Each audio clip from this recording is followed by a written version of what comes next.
Okay, good morning. Ano na ba? Gandang tanghali po. Loud and clear po ba?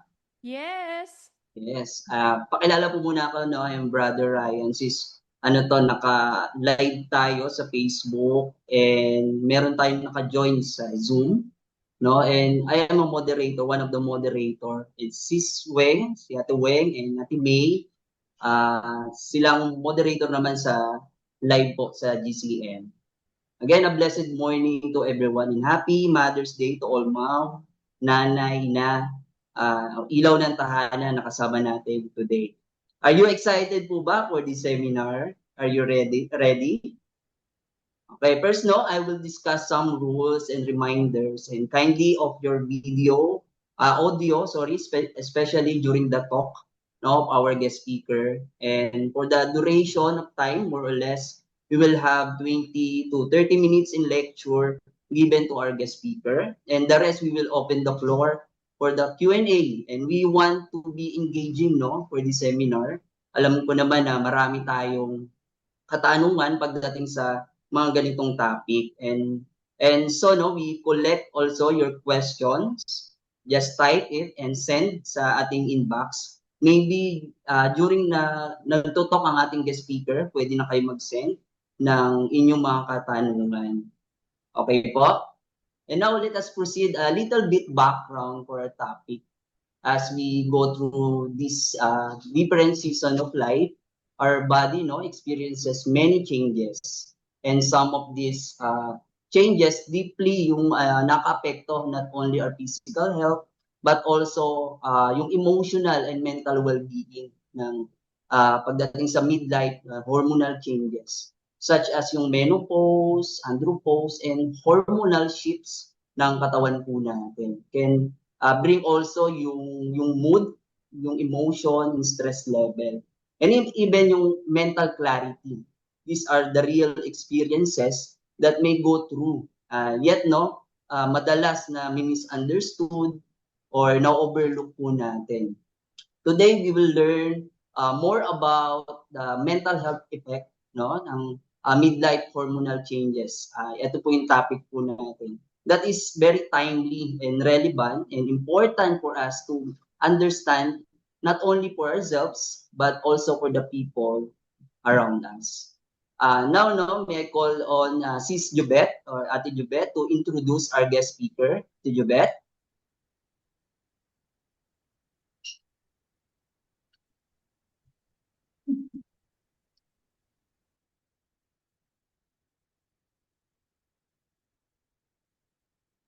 To bring a wealth of knowledge on perimenopause, menopause, and andropause, and we'll also discuss its effect on mental health in these three different states.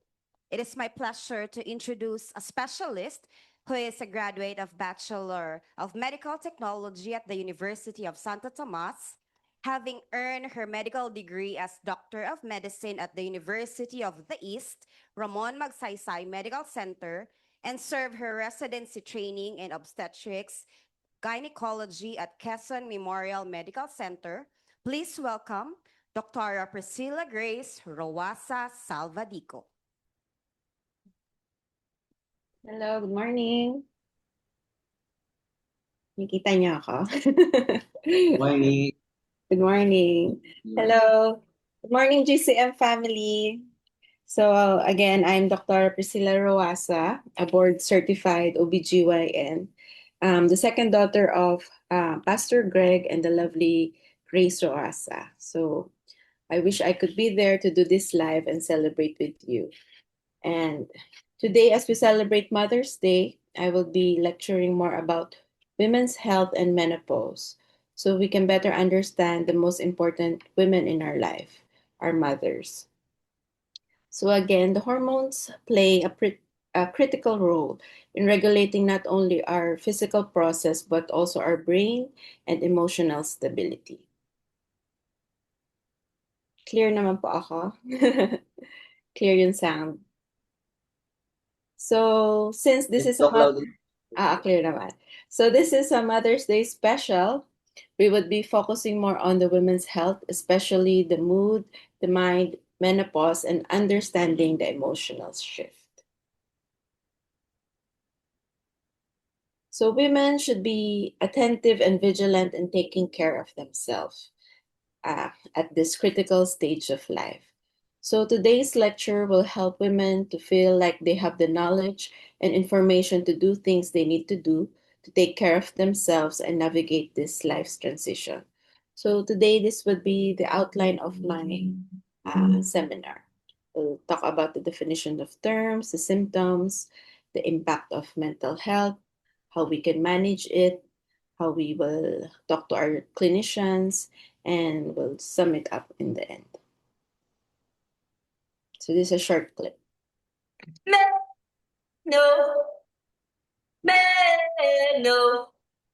Menopause come me sweat through my clothes.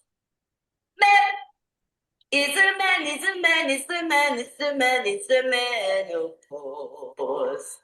Menopause come me sweat through my clothes. Wake up night sweating is no fun. Menopause come me sweat through my clothes. Mood swinging like a pendulum. Menopause come now, I'm feeling old.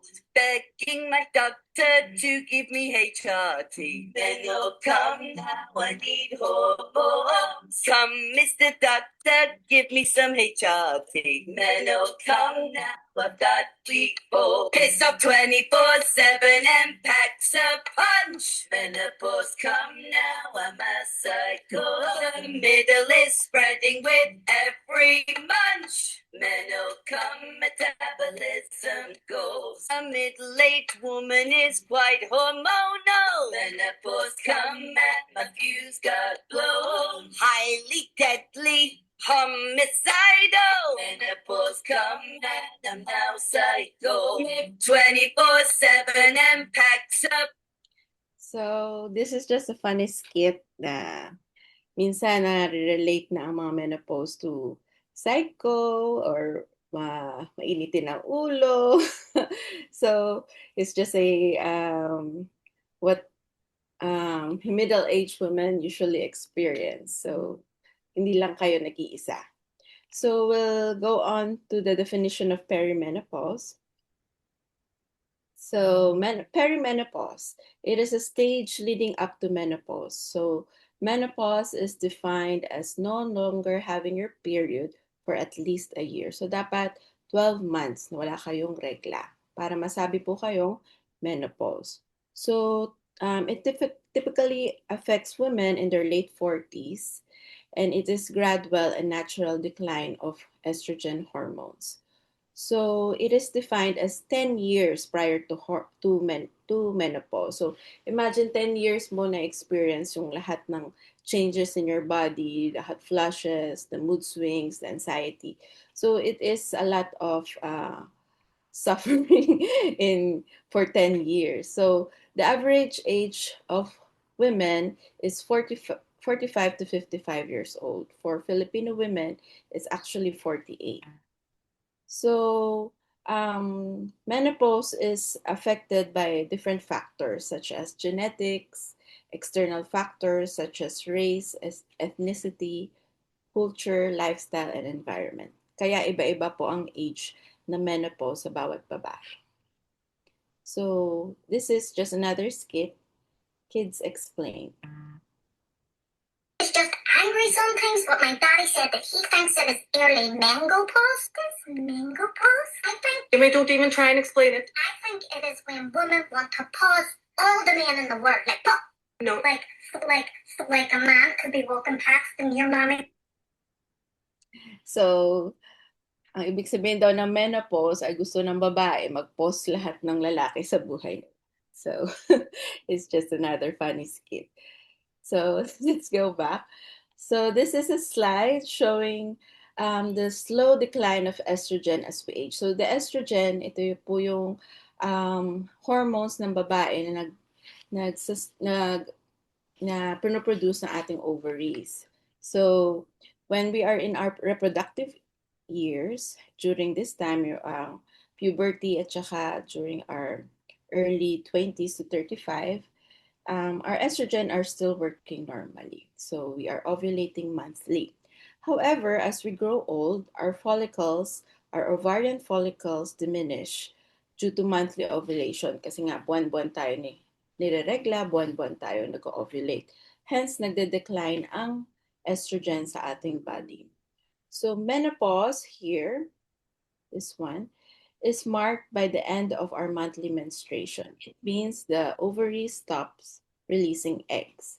So during this time, this is called the zone of chaos. Because during this time, there is a sharp decline of estrogen in our bodies. Hence, nagkakaroon tayo ng mga iba-ibang symptoms like irregular periods, weight gain, night sweats, hot flashes, and low libido. So we will further discuss the symptoms of menopause or perimenopause. So we will explain all the things that you're experiencing right now, and you'll understand na normal pala ito. Part pala siya ng papuntang menopause.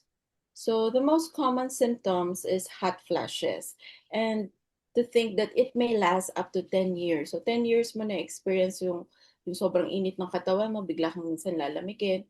10 years po yung most common complaints ng people who have menopause, which then can cause lack of sleep, insomnia, which then can cause irritability, mood swings, anxiety, and which further exacerbates weight gain and poor self-esteem. So parang minsan nagiging domino effect siya. And other symptoms na minsan akala mo is just in your head, but these are also menopausal symptoms like kang pagod, you have fatigue, headache, lumbago is back pain. Sweating, insomnia, irritability, dry skin, palpitation. So, ang dami palang nangyayari sa babae. Kaya minsan, maano natin, ba't kaya siya moody? Ba't kaya mainit ang ulo ni mama? Yun pala, marami pala talaga siya dinadabdam. That's why they experience a lot of things during this time. So, sinasabi nila that menopausal symptoms is like puberty in reverse. So this is just a viral video of what really happens during hot flashes.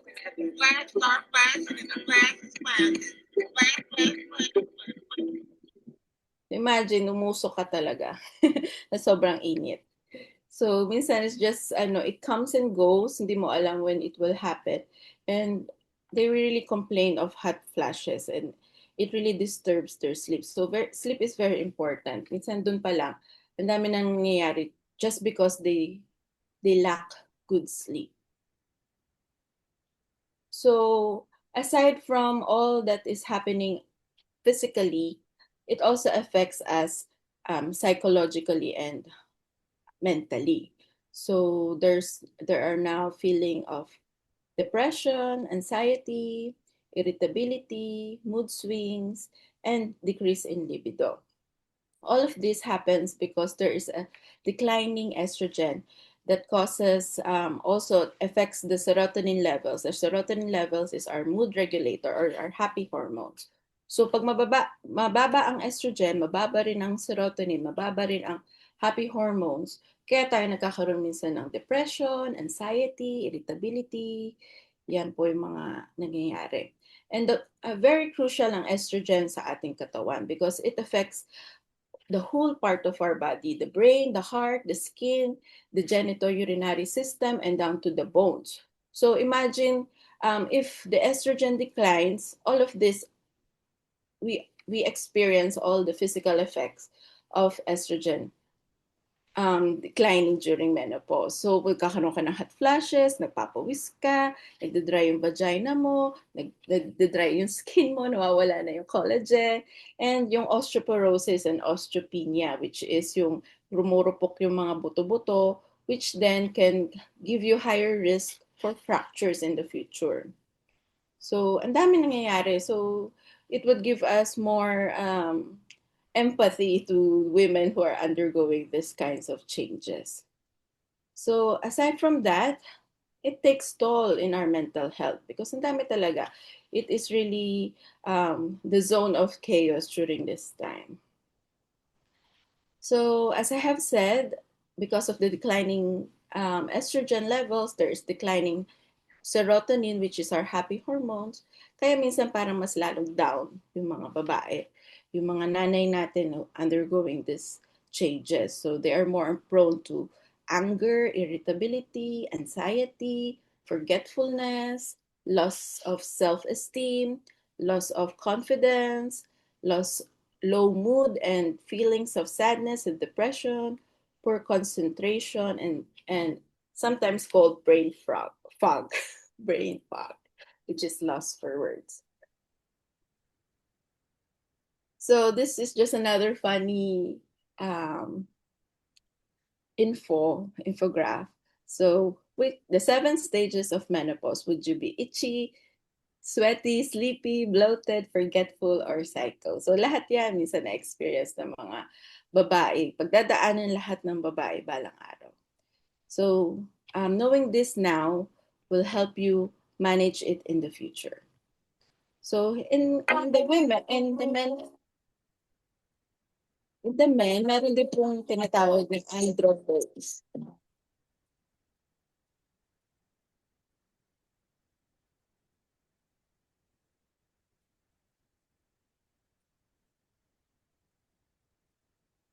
So it refers to the declining testosterone naman for men.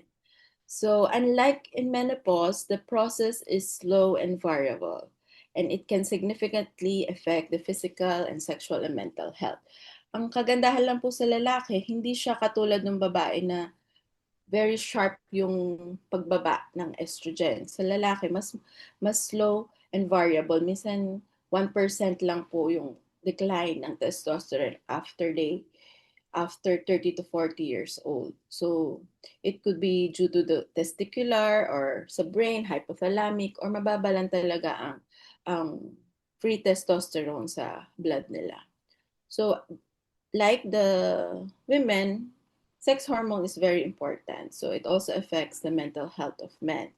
So it could have low sexual desires, mood swings, irritability, poor sleep, weight gain, loss of muscle mass, and due to this can also cause depression, anxiety, and cognitive decline. So almost the same as menopause. Pero ang kagandahan nga po, mas matagal yung kanilang effects. So how do we manage these symptoms and this phase in our life? So menopause, amazing women do not have menopause. They have power surges. So we will have the myth versus fact. So myth, sinasabi nila may sakit ka pag menopause ka. Well, in fact, it is a normal stage of life. Myth, tapos na ang pagiging babae. Well, in fact, you can still live a full and happy, healthy life. Myth, wala nang pwedeng gawin. Fact, marami pang paraan para gumaan ang pakiramdam. So let us put in mind that menopause is a natural transition in life and not a disease. Menopause is normal, while suffering is not. So we will discuss the management strategies to help us navigate this phase in our life. So sabi nga, ang hot flashes talaga ang most common complaints of menopausal women. So here are some lifestyle modifications that can help. So first, you need to avoid warm rooms and hot drinks. You need to wear clothing that is light and breathable. You can apply products like gels and sprays that can cool you off. Acupunctures and massages can help, and you should avoid drinking alcohol, caffeine, or smoking. So, yan lang po yung mga simple yet effective ways to avoid hot flushes. Next is we need to do diet and exercise and weight loss. So, yung maganda para sa mga middle age group is more on light. Yoga, Tai Chi, walking can help you feel active and feel good. Mindful breathing, slow and deep abdominal breathing can help manage hot flashes when it happens because you try to calm yourself down. So another important thing is we need to increase our protein intake because as we age, our muscle mass decrease. So mas nagiging, pag kumukonti, lumiliit po ang ating muscle, mas prone tayo sa weight gain, mas prone tayo sa insulin insensitivity, mas ano yung ating metabolism, mas babagal. And in the long term, pag wala po kayong muscles in the katawan, mas prone po kayo sa fractures in the future when you experience fall, when you get older. So we really need to increase our protein intake as well as exercise, which is more focused on strength training. Ito yung sinasabi ko kala mama, kala papa, na they need to do weight training. They need to lift weights. Um, they need to maintain their muscle mass because yun talaga yung bumababa in both when men and women. So strength training is important, as well as eating probiotics. So eating a healthy and balanced diet, exercising regularly can help improve some of the menopausal symptoms. And aside from that, there are prescription therapies. So there are prescription drugs available, which is called the hormonal replacement therapy or HRT, which can help relieve menopausal related hot flashes and other symptoms. However, ang crucial lang po dito, it does carry a small risk for breast and ovarian cancer. Hence, should be always be given and consulted with a physician first. So usually doctors give the lowest dose of estrogen possible. So usually it is started 10 years before menopause. So dapat less than age 60, you can start on hormonal replacement therapy. So it would address hot flashes, bone loss, genitourinary symptoms, and surgically menopause, yung mga babaeng natanggalan ng ovaryo. So, dahil nga marami siyang risk, it has a lot of contraindications. So, bawal siya ibigay sa mga pasyenteng may liver disease, may history ng stroke, may mga cardiovascular disease, sakit sa puso, may history ng breast cancer, endometrial cancer, even pag may mga first degree relative with breast cancer, they usually avoid this hormonal replacement. So, may mga other ways naman kung bawal ka sa hormonal therapy, may mga non-hormonal. So ideally, we all need to have vitamins and minerals because hindi enough ang ating mga kinakain daily to supplement us with the right amount of vitamins like calcium, vitamin D, B complex, vitamin C, vitamin E, iron, fish oil, omega fatty acids, and evening primrose. So you should take note that these vitamins can also help you with your menopausal symptoms. And there's such a thing as cognitive behavior therapy. So ito po yung tinuturuan po kayo how to effectively manage your psychological and emotional changes during menopause. It can help bring sense balance to your thoughts and feelings. So counseling also help and referral to psychiatrists if needed. There is a available drug right now called remifemin. It is a black cosh, a flowering plant native in the North America, which is used as a dietary supplement for women to help also with menopause. This one is readily available in the pharmacies. So you could also do acupuncture, aromatherapy, and if you're experiencing vaginal dryness, there's readily available lubricants and moisturizer. So the whole concept of what we're discussing now is how to do self-care because you need to know your body well and learn to listen to it. So as the saying goes, you are what you eat. So these are just anti-inflammatory food options that will help you balance your hormones. So we need to be more consuming on leafy green vegetables, healthy fats such as avocados and salmons, nuts and seeds such as flax seeds and walnuts, whole grains such as quinoa, oats, fermented food like your yogurt, which is rich in your probiotics, and kimchi. your fruits, berries, and apples. All of these are anti-inflammatory. So aside from that, we need to avoid processed foods such as canned goods, noodles, all the instant food, fast food, high in sugar, high in fat meals. So as I have said, estrogen affects the whole organs in our body. So we need a lifestyle that protects it. So these are just holistic approach to surviving this stage of life. So we need to understand, because knowledge is power. We need to know that these things happens to us, these things will happen to us, and how we can manage the symptoms that will happen to us in the future. So we need to prioritize our health.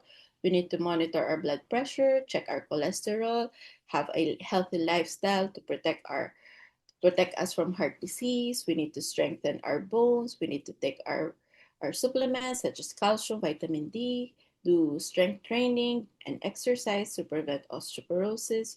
We need to have a nutrient dense diet, stay active with exercise. Sleep is very crucial, so we need to manage our stress and sleep. And on top of that, we need to stay on top of screening and checkups with our doctors. So what can we do with our friendly neighborhood physicians? So doctors should provide a more holistic support. So hindi lang puro nakafocus on sa blood pressure, more on diabetes, more we need to be more holistic, to look at the patient holistically. We need to screen for mental health disorders during this time because they could overlap, and encourage open discussion to reduce stigma. So we need to be open when they're explaining or experiencing a lot of things, and hindi lang i-brush off yung mga na-experience sila. So aside from that, ito po yung mga dapat na chine-check up sa mga women over 40 years old. So we need to be aware of this test. So if you are experiencing abnormal uterine bleeding, or meron po kayong history for women 40 years old, experience bleeding, spotting, heavy and prolonged menses more than your normal, you should seek consult with your OBGYNs. And remember, pap smear should be done every 3 years, starting from 30 to 45 to 65 years old, because this is a screening test for cervical cancer. For breast examinations, mammograms should be done every 2 years, starting from 40 years old. Younger if there is a first degree family history. Blood examination also should be done annually. Check your lipid profile, fasting, liver and kidney function, thyroid test. This one, it should be done, the bone density scan, every 2 years. So we'll know if you are already prone for osteoporosis or osteopenia. So it can be resolved. And as well as mental health support. So if you are experiencing if you need mental clarity, there is a psychologic consult that you need. So for men over 40, so ito po din, almost same lang din po. You need to have your blood pressure check, your laboratories check, especially your diabetes screening, and prostate screening. So there's a thing that you could do. Sa blood exam lang naman din siya. It's a blood test. It's a prostate specific antigen test, especially if you have family 50 and above and has history of prostate cancer. So for colorectal screening, the basic is the FOBT. So we'll just test the stool if there is blood, and it can be done every year, once a year lang. Hindi mo naman kailangan ng colonoscopy. If you like to do colonoscopy, it can be done every 10 years. So for both women and children and men, flu shot should be done every year. It is recommended. So after all that our parents are undergoing, so how can we love someone going through menopause or andropause. So, minsan, hindi natin naiintindihan bakit ang daming pinagdadaanan ni mama, ang daming pinagdadaanan ni papa, bakit irritable si mama, bakit parang laging nakakalimot si papa. So, um, knowing this right now will give you more patience with them. So that's why we do this lecture. That's why we study this um, um, scientifically, because it will explain what is happening with them. So number one is you need to understand what they're going through. So again, knowledge is power. So given the we have this proper knowledge will give us an open mind to see them in a different eye. So number two, don't take mood changes personally. So it's often not about you. Instead of reacting defensively, we need to pause, stay calm, and give them space when needed. Number three, ask and do not assume. So when they're experiencing a lot, you need to ask the right question. What do you need right now? Do you want me to listen or to help fix it? So these simple questions would help your partner understand what you're going through. So number four, be physically and emotionally present. Number five, support your help without being controlling. So, encourage things that will help them symptoms. So, sabi mo, lika, mag-exercise tayo. Kumain tayo ng healthy diet tayo. Let's have good sleeping habits. So, what, lika, mag-walking tayo. Hindi lang puro, mag-walking ka, mag-walking ikaw. So, instead of sounding like you are managing them, you do it together. Because pag dalawa kayong mag-asawa, nagtutulungan, mas open sila to seek help when they need it. So, in intimacy issues, have an open and pressure-free conversation. So, expand intimacy beyond sex. So, you also need to respect boundaries. Number seven, you need to reassure them. And number eight, when needed, encourage professional help. So the bottom line is loving someone through menopause or andropause is about patience, empathy, and communication. You don't need perfect words. You just need to be steady, kind, and willing to understand. So above all this, our health is the greatest gift we can give to our loved ones. So, matapos na po tayo. In summary, so again, perimenopause is a stage leading up to menopause. So, it is the decline of estrogen and testosterone, which can cause the menopause and andropause, which could then affect our mental health. So, we can battle this with our healthy lifestyle, proper diet, supplements that can cope up with symptoms. And lastly, you could always seek consult with your physicians. So take heart that you need to fill your own cup first so that you could be the best self to others. So menopause can feel like a big change physically and mentally for women. So it's important to give yourself time and space. You need to work through these changes, and you do not have to do this alone. So an author said that menopause is a time where women pauses for herself. All her life, she took care of others. Now, during this phase in your life, in your late 40s and 50s, malalaki na yung mga anak, yung mga kanya-kanya ng buhay, you have time to take care of yourself for a change. It is not the end of a full and meaningful life, but a new beginning. So in the Bible, many women look to these verses for comfort. So according to 2 Corinthians 4:16, though our outer self is wasting away, our inner self is being renewed day by day. And Isaiah 46:4, even at your old age and gray hairs, I am He. I am He who will sustain you. So according to Psalm 92:14. They shall still bear fruit in old age. They shall be fresh and flourishing. And according to Paul, my grace is sufficient for you. My power is made perfect in weakness.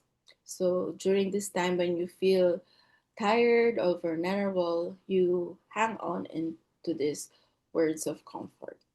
So happy Mother's Day. Thank you. Amen. Thank you, Sige. Dr. Priscilla. Mauna siya. Of course, thank you for sharing your expertise. And can we send virtual heart or clap react? Ayan po, palakpakan po natin Yes, ulit si sir. Dr. Thank you. Ila. Marami po ba tayong natutunan? Yes. Sorry, wait lang. Magsusurvey lang ako dito kung ilang taon na ba yung mga mothers na present today. Patayuin ko yung mga mothers ng 30 and below. 30 and below. Jen, ikaw. Sino pa? Si Jen lang? Very young? 31 to 40 years old na mga mothers. Yan, mga sexy. 31 to 40, 41 to 50. 41 to 50. Yan, tapos 51 to 60. Ayan, madami-dami yung ating mga 51 to 60. 61 and everything else. Hindi, 61 po hanggang sa pinaka 70. May 80 ba? May 80? Wow, si nanay pala, 80. Sige, palakpakan po natin lahat. So, kami na mga hindi pa kami mother, ang dami namin natutunan. Tama ba? Madami tayong natutunan din sa likuran. And maraming mga nasa 40s ang nag-a-agree sa mga symptoms na sinabi ni Doc Ila. Ngayon po, bubuksan na natin yung floor para sa inyong mga questions. So, gagawin po natin, kay Ryan kung meron sa Zoom. Sabihan mo lang ako, Ray, pero dito sa online, dito po sa on-site, kung meron po kayong tanong, punta na lang po dito sa microphone. Meron po kayong Sige, gustong Ate May. i-clarify. Yan, mga po. Bawal po mag-consult ha kay doktora. Clarify lang po ng ating mga medyo naguluhan ba kayo sa part na yon? Sige po. Meron po? May question? Sige, ako muna to start. May question Sige. dito kay Dr. Ila. Can hormonal changes affect memory, focus, or concentration? Yes, yun nga po kasi nga bumababa din yung happy hormone, so nagkakaroon din tayo ng effect. Especially nababother din kasi yung sleep nila eh. So nagkakaroon ng tinatawag na brain fog. Oo, so nangyayari po talaga. So usually pag ang complaints ng patient ay sleep, we give them supplements like melatonin. May mga readily available pills that could help you manage your sleep. And ayun, kailangan talaga, there's a thing called sleep hygiene, sleep hygiene. You sleep, meron po kayong specific time when you sleep, specific time when you wake up. Talaga, it's discipline. Usually yung mga kailangan natin sa buhay ay discipline. Discipline kung kailan tutulog, discipline kung kailan i-off na yung mga cellphone, hindi na manunod ng mga Korean novela. So, because once na na-affect kasi yung kanilang sleep, nagkakaroon ng changes sa memory, mas pagod sila, nagdo-domino effect siya, you'll have more fatigue, so mas nagiging forgetful ka, aside from yung effect ng hormones ng katawan natin. Ayun, so hindi lang po pala nagiging makakalimutin ng walang dahilan ang mga nanay, pero meron tong scientific na basis kung bakit yun nangyayari. Kasi yun yung changes na nagaganap during the menopausal stage. And ako, ang learning ko today, sobrang tagal pala ng stage, no? Akala ko pagdating ng 40, mga 1 year, 2 years, tapos na siya. 10 years pala siya. Actually, so matagal yung talaga. agony, no? Agony. Yung paghihirap. Suffering. Po, as a single. Okay, ready. Baka wag na lang mag-asawa po. Ay, joke lang po. Sige po, dito po sa amin. May magtatanong po. Going once?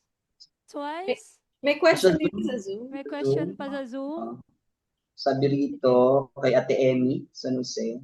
Okay. Question, personal hygiene. About personal hygiene, is it advisable to use tissue paper after we pee? Oh. Okay lang po, yes po, okay lang naman po. Ang ano lang natin is proper hygiene. May ano po kasi yun eh. It should be from front to back. Kasi 'di ba, dito po yung ating where we pee, tapos nandito po yung ating where we poop.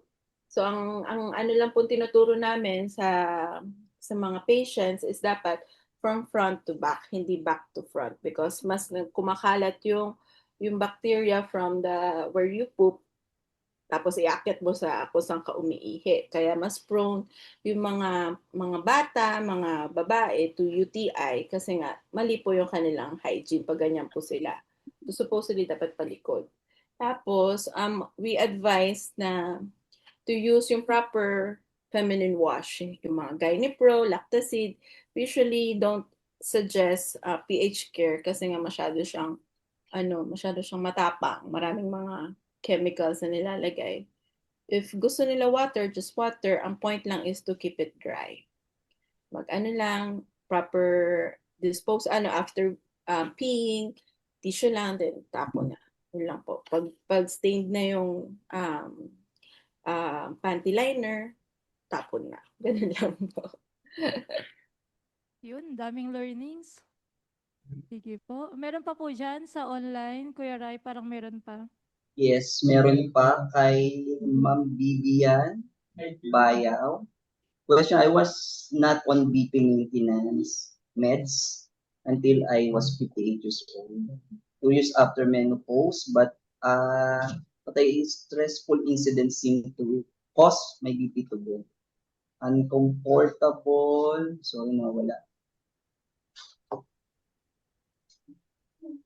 Uncontrolled. No? So my intern is already prescribed. Ayan po. Sige, doktora, medyo wala. Oo. So, sabi po dito, nag-ano daw po siya, nung nagkaroon siya ng stressful incident, nagtaas daw po yung BP. And she was prescribed with blood pressure and cholesterol medication. She's worried that it might affect her kidneys. So, hindi po kasi nagsisinungaling ang ating mga blood pressure. So, kung ano talaga po yung lumabas doon, yun po talaga yun talaga yung blood pressure rate nyo. So, ang maganda po, nagmo-monitoring pa din po tayo. So, your internist could adjust your BP controllers and cholesterol. Ang kagandahan naman po sa blood pressure and control, once we have your mga lifestyle changes, yung diet, exercise, and once na nagmo-monitoring tayo, nag-check tayo ng blood chemistry nyo every 3 months, 3 to 6 months, and napapansin nyo bumababa, this maintenance can be removed if masyado na mababa. Ibig sabihin, maganda na talaga yung effect sa'yo dahil sa pag-change nyo ng lifestyle. So, dapat nga po, as much as possible, ang goal pag tumatanda is to have less maintenance as much as possible. So, lahat po kasi ay nakaka-affect yung mga kinakain natin, yung lifestyle natin. So, wag muna masyadong mag-panic sa mga gamot because these medications would help you. Kasi hindi natin pwedeng magbulag-bulagan porket wala tayong nararamdaman. Dati hindi naman ako mataas ang blood pressure. Bakit ngayon nagbibigyan na ako ng pang-blood pressure? Kasi nga, because of what we monitor during your blood chemistry and your blood BP monitoring. So, might as well take the medications from now, do your checkups, disciplinedly, tapos it can be adjusted accordingly pag nagiging maayos na yung mga laboratories nyo. Okay? May next question. Yung question dito, kilala ko nagtanong nito medyo... Oh. Kilala yung Sabi nagtanong, rito, I nandito don't know siya. if other singles for Kasama my natin age, siya. early 40s, have the same feeling as mine. Mas kinikilig kami sa K-drama kaysa guys. Symptoms ba yan ng perimenopausal stage? I mean, is it because of hormones na babawasan desire to be in a relationship? Parang mas magaling lang talaga kasi magpakilig yung mga Yung mga oppa. Mas K-drama. nakakakilig kasi yung mga oppa. Kaysa sa, real life. Sila Real ni life. Doktora yung nagtanong. So, I think hindi naman nawawala ang kilig sa, sa feelings ng mga tao, even kahit senior ka na, kahit may mga moments na talaga na kinikilig ka pa din. So, hindi naman siya mababawasan yung desire. I think you just need to be open sa mga single women. Open to dating again, yung gano'n. Yung, syempre, minsan kasi you are already happy with K-drama. And sometimes you're afraid to step out of your comfort zone. So, sana hindi po mabawasan yung desire nyo to be in a relationship. Ayun lang po. And pray. Ang importante, prayer. Prayer. Jemaya, sa'yo. Thank you, Doc. Thank you sa answer. May isa pa Diyan daw question sa sa online. sanctuary. Rai, may question pa daw dyan, galing kay Kuya Wilson. Okay. Mhm. Ito, from Obet C. FB Live. How to reduce, if not eliminate, frequent Forgetfulness. forgetfulness? Okay. I think writing. Writing it down. Writing. Because Reading. ang dami kasi ngayong distractions. And it is said that si Papa paulit-ulit yan, the pen is mightier than the sword. So, yung yung the simple fact that you are writing something down, malaking bagay na i-imprint siya sa mind natin. So, if you feel like you are prone to forgetfulness, si Papa laging ganyan, i-text mo sa akin. So, having notes, putting it down in paper, putting it down in your cell phone will help you eliminate forgetfulness. And syempre mental exercises kasi since you are already many will grow old then and magiging senior tapos magre-retire. So kailangan talaga na stimulate pa rin yung mind. It will prevent you from dementia. So kailangan talaga nag-exercise like reading, doing puzzles, chess, yung mga ganun. So it will stimulate your mind. Mind game. Mind games, yeah, oo. Kaya kailangan talaga, pati yung mind kasi, it needs exercise. So, just like our muscles, our brain needs exercises as well. Okay, yun lang po. Okay, Sa'yo, meron Mayo, meron dyan? Sa amin dito, Question? wala. Parang takot na sila What's it? Ay, meron. Doon po, sa mic po doon. Doon po sa mic po, sa gitna. Naka-open po yan. Tayo lang naman po. Ay, lalapitan ko na lang. Ayun po. Kasi sinasabi po nila na if you reach your yung period or menstruation na mas maaga din daw pong mag-menopause. How true is that po, Doc? Depende sa genetics mo. Mostly, ang factors ay genetics eh. So, we usually ask ilang taon yung magulang mo nag-menopause, ilang taon yung mga kapatid mo nag-menopause. So, yun po yung mga factors. More on sa genetics kaysa dun sa the time you had your menarche or yung first menses mo. So, hindi naman siya nag-a-affect doon.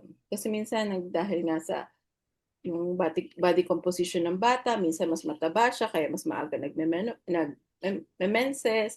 Yung iba, matatangkad, at tagal bago mag-menses. So, mostly genetics. So, yun yung tinitingnan namin. Thank you po sa pagsagot, Doktora. Meron pa pong may question dito? Wala na po. I-close na po natin ang ating Q&A. And once again, thank you so much, Doktora Ila. And to close po yung iyong talk, we would like to award the Certificate of Appreciation Basahin ko lang po. This certificate is proudly presented to Dr. Priscilla Grace Roasa Salvadico, MD, FPOGS, in sincere appreciation and gratitude for sharing your valuable knowledge and expertise as our guest speaker during the seminar entitled The Mental Health Effects of Midlife Hormonal Changes, held on May 10, 2026 at Gospel Church of Manila, Binondo. Your time, wisdom, and dedication greatly inspired and enlightened everyone who attended the event. So once again, thank you so much, Dr. Ila. Meron din po kaming simple gift for you dahil may nakapagsabi na ayaw mo daw po tumanggap ng anything from us. So simple gift po, simple Thank token you. po. Thank Nandito po. you. Kay Dala na lang. mami na lang po sa akin. Daddy. Kay mama na lang. Siya na lang po magkuha. Yes po. Thank And picture you. taking daw po. Sige pa, picture taking na lang. Yung background picture din sa Zoom. Yan, saka sa Zoom. Tatakpan ba? Count? 1, 2, 3. Thank you. Thank you. Ayan, thank you so much, Dr. Ila, for your Thank time you. and your wisdom po. Thank And you. ngayon po, before po tayo mag-close, tawagin po namin lahat ng mga mothers dito po ulit sa stage. Dito po tayo sa unahan and patapos na po tayo. Huwag po kayong mag-alala. Sige po, picture po tayo with Doktora sa kanyang Zoom. So dito po tayo lahat sa unahan.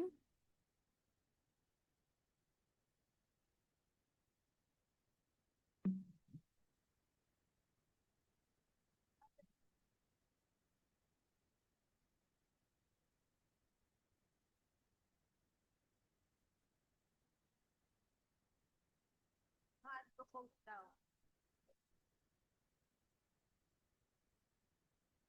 Doktora, compress po tayo. Compress tatanong pala sila kung Sige pwedeng po, compress mo. Jubes. hingin ng Ayan, kita sa background si notes. Doktora. Usog po dito. Yung slide? Pakit Gusto na niyo yung po. slide? Yes. Ayan. Sige, sige. Send Pasend ko. ko na siguro kay Ate Weng or Ate. Sige po. Ayun po, announcement.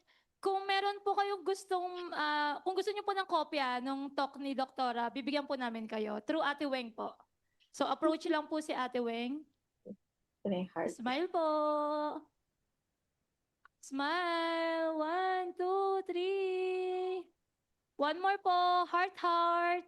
Okay. Heart, heart. Pastor Greg, atras ka daw po konti. Wait lang po. Sige po, heart, heart lang po. Iba pang heart. Yung pinakamalaking heart niya pong kayang gawin. Yan. 1, 2, 3. Smile. Smile. Okay, let's pray. Wait lang po, wait lang po, wait lang po. Isa lang po na po. Last sa Zoom po. 1, 2, 3, smile. Dito po sa camera. Heart, heart po. 1, 2, 3. Happy Mother's Day. Happy Mother's Day. Okay, let's Sige po. pray. Lord, we are just thankful that indeed you are our God who has created us so uniquely. There's nothing, oh Lord, that is an accident or you made a mistake in creating women sa amin po, Panginoon, na mga dinadanas as we go older. This is already part of your perfect plan for us. So in every stage that we are in, I pray, Lord, that may we ask the question, what now, Lord? What do you want me to do so that I would exemplify you in my life? Again, we thank you for Dr. Priscilla. Thank you, Lord, for the expertise and the knowledge she has imparted upon us. May you also bless her and may you use her all the more, O Lord, in blessing your ministry. In Jesus' name we pray all these things. Amen and Thank you, amen. Once everyone. again po, Happy Mother's Day. Happy Mother's Day. See you next Sunday. Happy And paano po sa Mother's mga Day nanalo? sa inyong lahat. Thank you po. Bye po sa mga Thank you nasa for Zoom. having Yung me. nanalo na, Miss you 7 all. ba yun? Ayun, nanalo po sa Seven. game kanina. Thank Dito you, po kay Ate Jobel. Doktora. Thank you po. Bye-bye po. Ingat po pag uwi. See you next Sunday. Bye, Doc Ila. Ingat po dyan. Bye po sa mga nasa Zoom. you. Thank you so much. yan? Yeah. 3 yung next. Mayroon din sila.